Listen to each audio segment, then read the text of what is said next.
Hindi class 12th के तीसरे chapter संपूर्ण क्रांति की ये पार्ट दूसरे वीडियो है।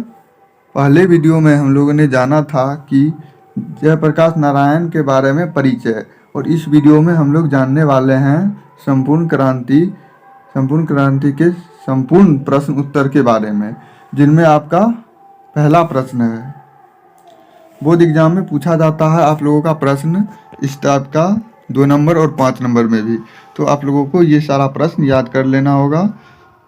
और जिस तरह से मैं इस प्रश्न का उत्तर आप लोगों को बता रहा हूँ, आप लोग कॉपी में नोट करते जाइएगा और इसे आप लोगों को याद रखना पड़ेगा, तभी आप लोग एग्जाम में काफ़ी अच्छे कर पाएंगे। ठीक है, देखिए आपका पहला प्रश्न है, आंदोलन के नेतृत्व के संबंध में जयप्रकाश नारायण के क्या विचार थे? आंदोलन के नेतृत्व वे किस शर्त पर स्वीकार करते हैं? प्रश्न यहाँ पे ये दिया गया है। इस प्रश्न का उत्तर है आपका, आंदोलन के नेतृत्व के संबंध में जयप्रकाश नारायण कहते हैं कि मैं सबकी सलाह लूंगा, सबकी बात सुनूंगा, छात्रों को भी बात जितना भी ज़्यादा होगा, जितना भी मेरे पास समय होगा, उनसे बहस करूंगा और समझूंगा। मतलब जयप्रकाश नारायण जी कहते हैं कि मैं सबका बात सुनूंगा, छात्र का भी बात सुनूंगा, मेरे पास जितना समय होगा उतना मैं इसमें बहस करूंगा, इसे स्वीकार करूंगा। ठीक है, उनकी बात स्वीकार करूंगा, लेकिन जन संघर्ष समितियों का फैसला केवल मेरा होगा। लेकिन ये कहते हैं कि सबका बात सुनूंगा, सबका बात मैं सुनूंगा, लेकिन जन संघर्ष समितियों का जो फैसला होगा वो सिर्फ मेरा होगा। ठीक है, इस फैसले को सभी को मानना पड़ेगा। वो जो कहते हैं कि मैं सबका बात सुनूंगा, लेकिन जन संघर्ष का समितियां वो फैसला मेरा होगा, लेकिन इस फैसले को सभी लोगों को मानना पड़ेगा। ठीक है, जयप्रकाश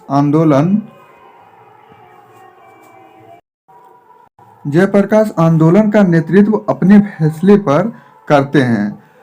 जब वो लोग मान जाते हैं कि हाँ मैं आपकी बात मानूंगा, तब वो जो जन कल्याण का फैसला है वो अपने आप पर करते हैं और कहते हैं कि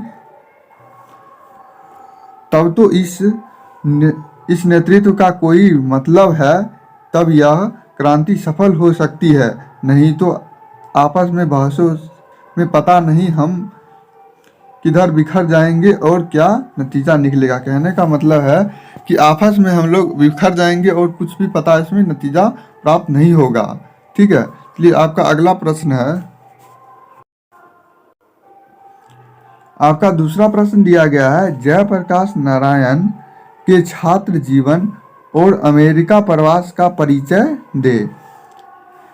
इस अवधि की कौन कौन सी बातें आपको प्रभावित करती है? कहने का मतलब है जयप्रकाश नारायण के छात्र जीवन अमेरिका प्रवास में के परिचय दे, और इस अवधि से आपको कौन कौन सी चीज़ प्रभावित करती है, ये आपको इस प्रश्न का उत्तर देना है। देखिए आप लोगों को इस प्रश्न का उत्तर देना है, जयप्रकाश नारायण जी का प्रारंभिक शिक्षा घर पर ही हुआ था। जयप्रकाश नारायण जी का प्रारंभिक शिक्षा घर पर ही हुआ था। 1921 ईस्वी में जनवरी के महीने में पटना कॉलेज में ये ISC के छात्र थे। ये जो थे जयप्रकाश नारायण जी 1921 ईस्वी में ISC के छात्र थे, पटना के ISC के छात्र थे। ठीक है, उसी समय वे गांधी जी के असहयोग आंदोलन के आह्वान पर असहयोग आंदोलन किया। उसी समय ये ISC के जिस समय ये छात्र थे, उसी समय ये असहयोग आंदोलन के आह्वान में असहयोग आंदोलन में। ठीक है, असहयोग आंदोलन में ही करीब 1.5 वर्ष इनका समय बीत चुका था। ये जो असहयोग आंदोलन में जुड़े उसमें ही इन्हें 1.5 वर्ष इनका समय बीत चुका था। ठीक है, फिर उन्हें फूलदेव सहाय वर्मा के पास भेज दिया गया। उसके बाद इन्हें फूलदेव सहाय वर्मा के पास भेज दिया गया। किसे भेज दिया गया? जयप्रकाश नारायण जी को, कि प्रयोगशाला में कुछ करो और सीखो। उस प्रयोगशाला में भेज दिया गया जिस प्रयोगशाला में ये कुछ करे और कुछ सीखे। ठीक है, बिहार विद्यापीठ से परीक्षा पास की बचपन में स्वामी देव के भाषण से प्रभावित होकर अमेरिका चले गए हैं। और बचपन में ये स्वामी सत्यमेव भाषण दिए और उससे प्रभावित होकर वे अमेरिका चले गए। ठीक है, अमेरिका चले गए, मजदूरी करके पढ़ने लगे। अमेरिका जैसे ये चले गए पढ़ने के लिए, उसके बाद ये मजदूरी करते थे, दिन भर काम करते थे, उसके बाद उससे जो पैसा बनता था उससे वो पढ़ाई करते थे। उनके आगे पढ़ने की इच्छा थी, उनको आगे पढ़ने की भी इच्छा थी, आगे की पढ़ने की इच्छा थी, इसलिए अमेरिका के बागानों में लोहे के कारखानों में काम किया करते थे। ये जो थे अमेरिका के बागानों में लोहे के एक कारखाना था, उसमें ये काम किया करते थे। ठीक है, जहाँ जानवर मारे जाते थे वहाँ काम किया इन्होंने, और जहाँ जानवर मारा जाता था वहाँ भी इन्होंने काम किया। अमेरिका प्रवास में जयप्रकाश नारायण ने कैलिफोर्निया, बर्कले, विल्सन, मोदिसन आदि कई विश्वविद्यालयों में अध्ययन किए। अमेरिका के ये इन सारे कॉलेजों में ये अध्ययन किए। ठीक है, इस तरह अमेरिका इनका प्रवास रहा। इस तरह से ये अमेरिका जाकर अपना शिक्षा पूरा किया। ठीक है, आपका तीसरा प्रश्न दिया गया है। तीसरा प्रश्न है, जयप्रकाश नारायण कम्युनिस्ट पार्टी में क्यों नहीं शामिल हुए? क्या है प्रश्न?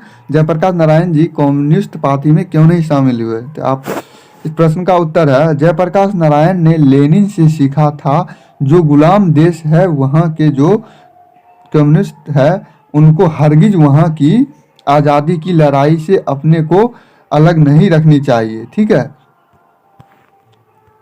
क्योंकि लड़ाई के नेतृत्व बुर्जुआ वर्ग के हाथ में होता है। ये जो कह रहे हैं जयप्रकाश नारायण जी, क्योंकि लड़ाई के जो नेतृत्व होते हैं वो किसके पास होते हैं? बुर्जुआ वर्ग के हाथों में होते हैं, पूंजीपतियों के हाथ में होता है।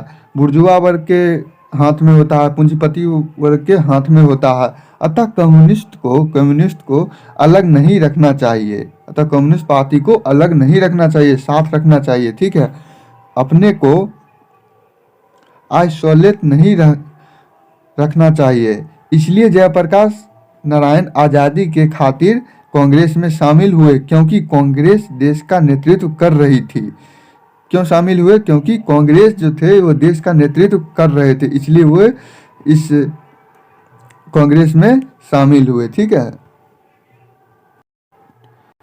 आपका चौथा प्रश्न है, चौथा का क, अगर कोई डेमोक्रेसी का दुश्मन है तो वे लोग दुश्मन है जो जनता के शांतिमय कार्यक्रमों में बाधा डालते हैं, उनकी गिरफ्तारियों करते हैं, उन पर लाठी चलाते हैं, गोलियां चलाते हैं। इन्हें मुझे व्याख्या करके दर्शाना है। देखिए, जब भी आप व्याख्या कीजिए तो आप लोगों को सबसे पहले जिस भी चैप्टर का हो उस चैप्टर का आप लोगों को इस तरह से हेडिंग डालना है। जैसे देखिए, प्रस्तुत पंक्तियां महान समाजवादी नेता जयप्रकाश नारायण के संपूर्ण क्रांति शीर्षक भाषण से ली गई है। कौन सी? जयप्रकाश नारायण जो लिखे हैं चैप्टर वो है संपूर्ण क्रांति, जो एक तरह का भाषण है, उससे ये लिया गया है। ठीक है, इन पंक्तियों में जयप्रकाश नारायण ने लोकतांत्रिक दुश्मनों को वर्णन किया गया है। लोकतांत्रिक दुश्मनों का वर्णन किया गया है। जयप्रकाश नारायण तत्कालीन सरकार की नीतियों की आलोचना करते हुए यह बात कहते हैं, ये जो है सरकार के आलोचना करते हुए ये बात कहते हैं कि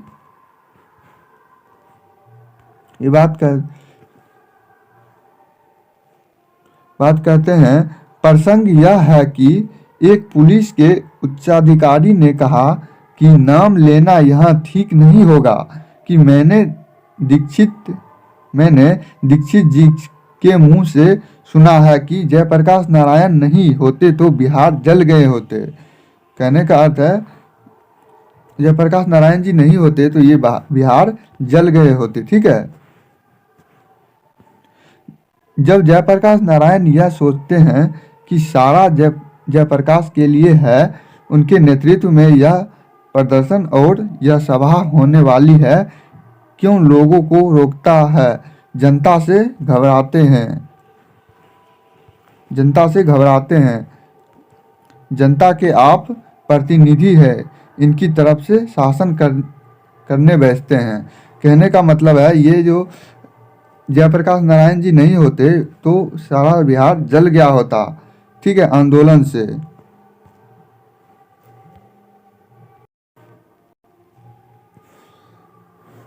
आप आपकी हिम्मत की पतना आने से लोग को रोक लिया।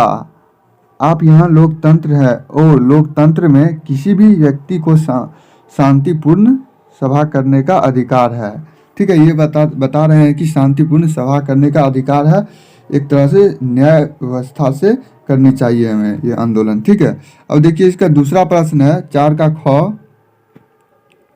ख है आपका, व्यक्ति से नहीं हमें तो नीतियों से झगड़ा है, सिद्धांतों से झगड़ा है, कार्यों से झगड़ा है। इसका हमें लोगों को व्याख्या करना है, तो आप लोगों को फिर से वही डालना है। प्रस्तुत वाक्य जयप्रकाश नारायण के भाषण संपूर्ण क्रांति से लिया गया है। यह आंदोलन के समय जयप्रकाश नारायण जी कुछ ऐसे मित्र थे, आंदोलन के समय जयप्रकाश नारायण जी के कुछ ऐसे मित्र थे कि जो चाहते थे कि एक और इंदिरा गांधी में मेल हो जाए, ठीक है। इनके जो मित्र थे वो ऐसे मित्र थे जो चाहते थे कि एक और इंदिरा गांधी में मेल हो जाए। और इसी प्रसंग में जयप्रकाश नारायण ने उनका किसी व्यक्ति से झगड़ा नहीं किया। इस मेल के कारण उन्होंने किसी भी व्यक्ति से झगड़ा नहीं किए, ठीक है, चाहे वो इंदिरा गांधी हो या फिर कोई और नीतियां से झगड़ा है। चाहे वो इंदिरा गांधी हो या फिर कोई और हो, उनसे झगड़ा नहीं हुआ, बस उन्हें तो उन नीतियों से झगड़ा है, ठीक है। जो कार्य गलत हो गए, जो नीति गलत होंगे, चाहे वो जो भी हो, उनका विरोध करेंगे। वो कहना चाहते हैं कि जो कार्य गलत होंगे, जो नीति गलत होंगे, उनके पक्ष में जो होगा हमें उनसे विरोध है, हमें उनसे झगड़ा है, हमें नीतियों से झगड़ा है, ये इसमें विरोध करते हैं, ठीक है। आपका अगला प्रश्न है प्रश्न नंबर 5। प्रश्न नंबर 5 दिया गया है आपका, बापू और नेहरू की विशेषता का उल्लेख जेपी ने अपने भाषण में किया है। इस प्रश्न में हम लोगों को बताना है कि जयप्रकाश नारायण जी ने गांधी जी और नेहरू जी के उल्लेख किस तरह से किया है, ठीक है। तो इस प्रश्न का उत्तर है आपका, बापू और नेहरू की विशेषताओं का उल्लेख जेपी ने जो किया है, जेपी ने जो किया, कहते हैं कि जब हम नौजवान थे, जब हम उस जमाने में यह जरूरत होती थी हम लोगों की बापू के सामने, हम कहते थे हम नहीं मानते हैं बापू यह बात, और बापू में इतनी महानता थी कि वे बुरा भी नहीं मानते थे। मतलब कि ये आंदोलन जो करते थे गांधी जी, वो जयप्रकाश नारायण जी बोलते थे उन्हें कि हम लोग ये आंदोलन नहीं मानते, हम लोग ये आंदोलन का विरोध करते हैं, तब भी बापू नाराज नहीं होते थे और उनकी बात सुनते थे। तो इसलिए बापू में इतना महानता है कि वे बुरा नहीं मानते थे, फिर भी बुलाकर प्रेम से समझाते थे, फिर भी बुलाकर उस आंदोलन के बारे में प्रेम से समझाते थे। किससे समझाते थे? जेपी को। कौन? गांधी जी। और समझते भी थे, और जयप्रकाश नारायण जी समझते भी थे, वो जो बापू ने समझाते थे वो समझते भी थे, ठीक है।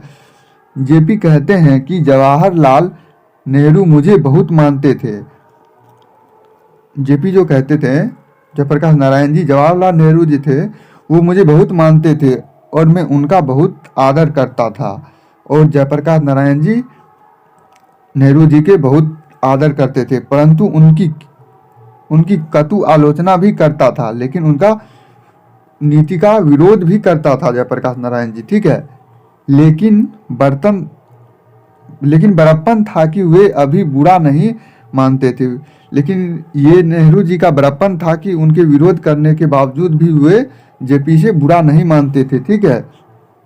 उनके साथ जो मतभेद था वो परराष्ट्र के नीतियों के कारण था। उनके साथ जो मतभेद था वो किसके कारण था? परराष्ट्र के नीतियों के कारण मतभेद था, ठीक है। आपका अगला प्रश्न है प्रश्न नंबर 6। प्रश्न नंबर 6 दिया गया है आपका, भ्रष्टाचार की जड़ क्या है? क्या आप जेपी से सहमत हैं इसे दूर करने के लिए क्या सुझाव देंगे? इस प्रश्न का आपका उत्तर है, भ्रष्टाचार की जड़ हमारी नज़र में सरकार की गलत नीतियां हैं। जेपी कहते हैं कि भ्रष्टाचार का जो जड़ है सरकार की गलत नीतियां हैं हमारे सुझाव में। ठीक है, इन गलत नीतियों के कारण समाज में या तो कहें राष्ट्र में भूख है। राष्ट्र में भूख है, किस चीज़ का भूख है? गलत नीतियों का भूख है। ठीक है, महंगाई है और भ्रष्टाचार है। कोई काम जनता का बगैर पैसे दिए नहीं निकलता है। जेपी कहते हैं कि ये भ्रष्टाचार है इसमें सरकार के, कि कोई भी काम पैसा के बगैर नहीं होता, नहीं पूरा होता। सरकार दफ्तरों में, बैंकों में, हर जगह टिकट लेना है,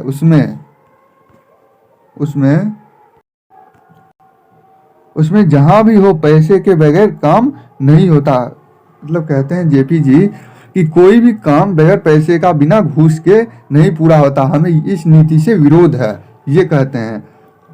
हर प्रकार के अन्याय के नीचे जनता दब रही है। कहते हैं कि इस तरह के अन्याय के प्रति सारी जनता दब रही है, भूखमरी फैल रही है। इसके कारण शिक्षण संस्थाएं भी भ्रष्ट हो रही है, शिक्षा नीति भी भ्रष्ट हो रही है। हमारे नौजवानों की भविष्य अंधेरी में पड़ रहा है, और हमारे नौजवान जो है देश के, वो उनका भविष्य भी अंधेरे में पड़ रहा है, उनका जीवन नष्ट हो रहा है। इस भ्रष्टाचार को दूर करने के लिए समाजवादी तरीके से सरकार ऐसी नीतियां बनाए जो लोक कल्याणकारी हो। कहना चाहते हैं कि जयप्रकाश नारायण जी, सरकार एक ऐसी नीतियां बनाए जो लोक समाज के लिए जन कल्याणकारी हो, जिसमें सभी का सही उचित हो। ठीक है, आपका अगला प्रश्न है प्रश्न नंबर 7। आपका 7वां नंबर प्रश्न है, दल विहीन लोकतंत्र और समाजवाद में कैसा संबंध है? कहने का अर्थ है दल विहीन लोकतंत्र और समाजवाद में कैसा संबंध है, ये आपको दर्शाना है इस प्रश्न के उत्तर का। ठीक है, देखिए, दल विहीन लोकतंत्र सर्वोदय विचार का मुख्य राजनीतिक सिद्धांत है। क्या है? दल विहीन लोकतंत्र सर्वोदय विचार का राजनीतिक सिद्धांत है, और ग्राम सभाओं के आधार पर दल विहीन प्रतिनिधित्व स्थापित हो। और कहते हैं कि ग्राम सभा के आधार पर दल विहीन प्रतिनिधित्व स्थापित हो। दल विहीन लोकतंत्र तो मार्क्सवाद तथा लेनिनवाद के मुख्य उद्देश्यों में से है। और ये कहते हैं कि दल विहीन लोकतंत्र तो मार्क्सवाद तथा लेनिन के मुख्य उद्देश्यों में से है। ठीक है, मुख्य उद्देश्यों में से है। मार्क्सवाद के अनुसार समाज जैसे जैसे समाजवाद की ओर बढ़ता जाएगा, वैसे वैसे राज्य का क्षय होता जाएगा। कहने का अर्थ है समाज जिस तरह से बढ़ता जाएगा उस तरह से समाज का बढ़ता जाएगा और क्षय होता जाएगा, और अंत में एक स्टेटलेस सोसाइटी कायम होगी, और लास्ट में एक स्टेटलेस सोसाइटी कायम होगी। वह समाज आवश्यक ही लोकतांत्रिक होगी, बल्कि उसी समाज में लोकतंत्र का सच्चा स्वभाव प्रकट होगा। कहने का ये मतलब है। ठीक है, सच्चा स्वतंत्र प्रभावित होगा और वह लोकतंत्र निश्चित हो जाएगा। आज के इस वीडियो में हम लोग इतना ही रखते हैं। अगले वीडियो में हम लोग जानेंगे, आज हम लोगों ने 7 प्रश्नों तक का उत्तर जाना। ठीक है, अगले वीडियो में हम लोग पार्ट 3 वीडियो में हम लोग आपसे आगे प्रश्न का उत्तर जानने वाले हैं। ठीक है।